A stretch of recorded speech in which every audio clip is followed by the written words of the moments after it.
All right, here we go on number 3. All right, so we're going to continue L'Hopital's rule. Now, if you look at that third one, this one is we did on the previous page. I don't know why there was 2 little dots there. Okay, but if I go to y equals, and if you remember, we did this one just a minute ago, is if I do 1, well, I'm going to go back to my regular. I'm going to go change my mode back. So I'm in function mode. And I'm going to go graph parentheses 1 plus 1 divided by x to the x power. Let's get this one out of there. Okay.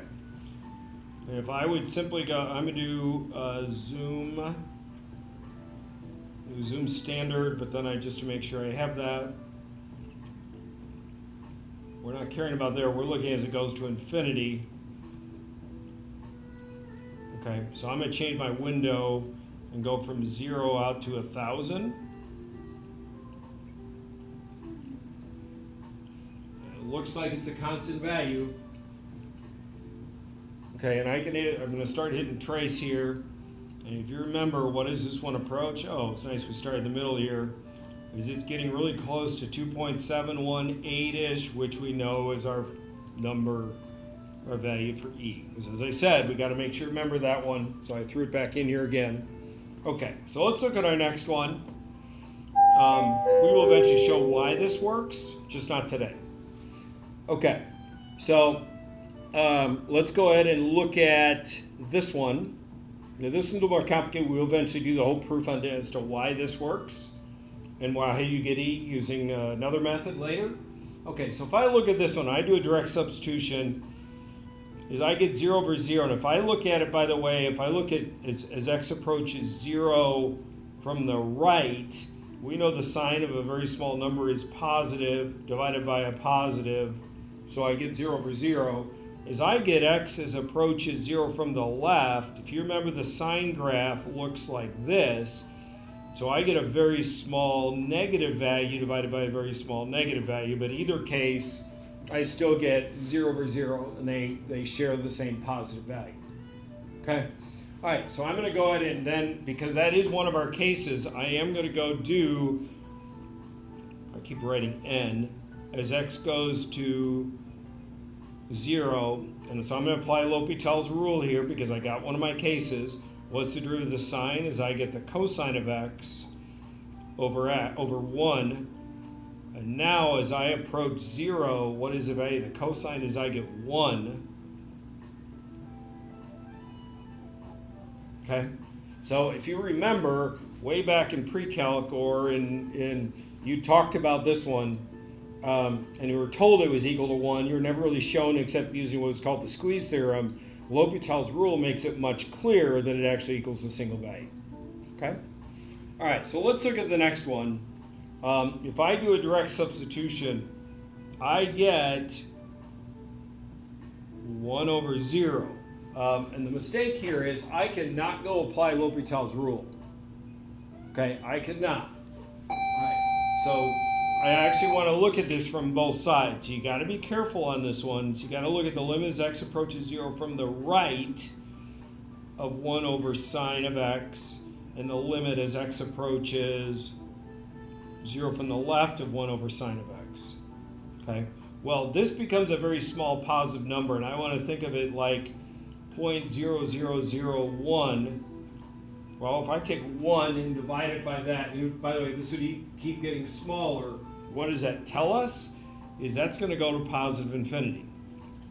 Okay?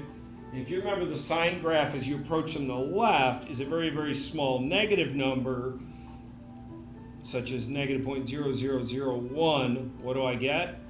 Well, it is infinity, but because it's negative infinity. So you have to be careful. We cannot apply L'Hopital's rule here. It's not one of our cases, but you got to be mindful of making sure you look at it from both sides. Okay? And since these do not approach the same value, what's our conclusion? Is the limit does not exist. Because one of them What that's telling us is as you approach from this side, it goes to positive infinity, and this side you approach negative infinity, so therefore they do not approach the same value. It does not exist. Okay? All right, so let's look at 9.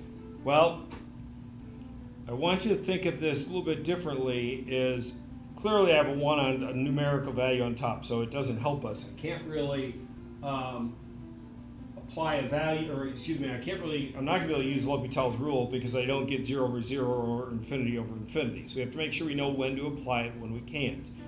All right, but we know that the sign value kind of floats between -1 and 1. If you think of just the sign, you get that. Well, what is another way of looking at 1 over sine is what? Well, that's actually the cosecant, correct? If you remember our graph of the cosecant, okay, wherever we go off the sine, which would be here, and whenever I get a asymptote, or excuse me, whenever I get a 0 on the sine, I get an asymptote. So remember, we look like this.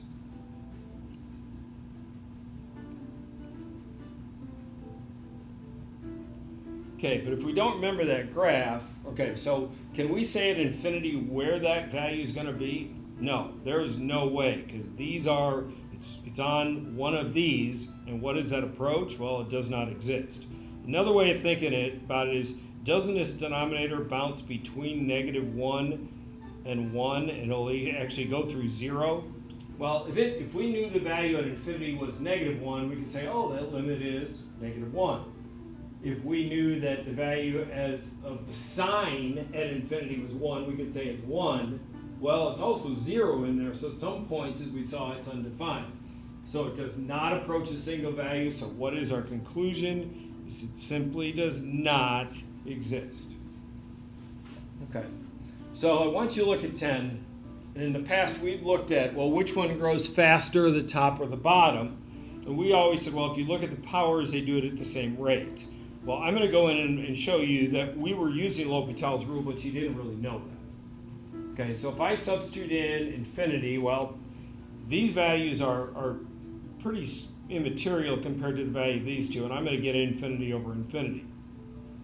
So what does that tell me I can apply? Our friend L'Hopital. So I'm going to say the limit as x goes to infinity of, well, the derivative of the top is going to be what? 6x minus 10 over 10x. Now, I think you'd tell me it's 3/5. Well, if you look here, is it still 3/5? It certainly is, but we don't have our final conclusion here. So I still get infinity over infinity. Okay, but if I go apply L'Hopital's rule again, as x goes to infinity, well, what do I get? Derivative of the top is 6, derivative of the bottom is 10, and what do I in fact get? Is 3/5. So really, we've been applying L'Hopital's rule. We just didn't know why it worked, but now we actually have something we can actually go put our hooks into and say, okay, we can compute these values now. Okay. All right, so we're going to do a little bit on the next page, and then I'll break it, and we'll do the last. So I think we're going to do the one on the next one. Okay, and I think if you look at number 1, actually we're going to do 11 and 12 together, and then I'll do the last 3 in the last video.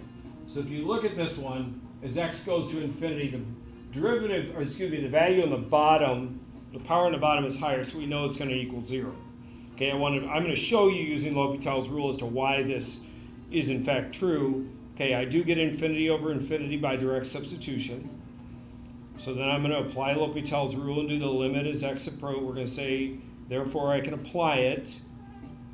And what do I get? Well, I get 6x minus 10 over 15x squared. And now if I go substitute it in, I still get infinity over infinity. So I'm going to apply L'Hopital's rule again. I'm going to get limit as x goes to infinity of, well, that's 6 over 30x. 30x. I'm having trouble writing today. All right. Well, as x gets larger and larger and larger, the denominator is getting bigger. and the numerator's staying the same, so it's saying take 6 and divide it into many, many, many parts, how big will each one be? 0. Well, isn't that just verifying what we've always said, is the bottom was growing faster? And why is that? Because its rate of change is still there. It is still growing where the top is now. All right, the last one we got to be careful of. Okay, what are we approaching? We are approaching 0, and that is a polynomial function on the top and the bottom. And just remember, if I do a direct substitution, I get 3 over -2, which is -3/2. Okay, so I can't apply L'Hopital's rule because I don't get one of my cases, but direct substitution took care of this right off the bat. Okay? All right, so I'm going to break the video here. We'll do the last one separately.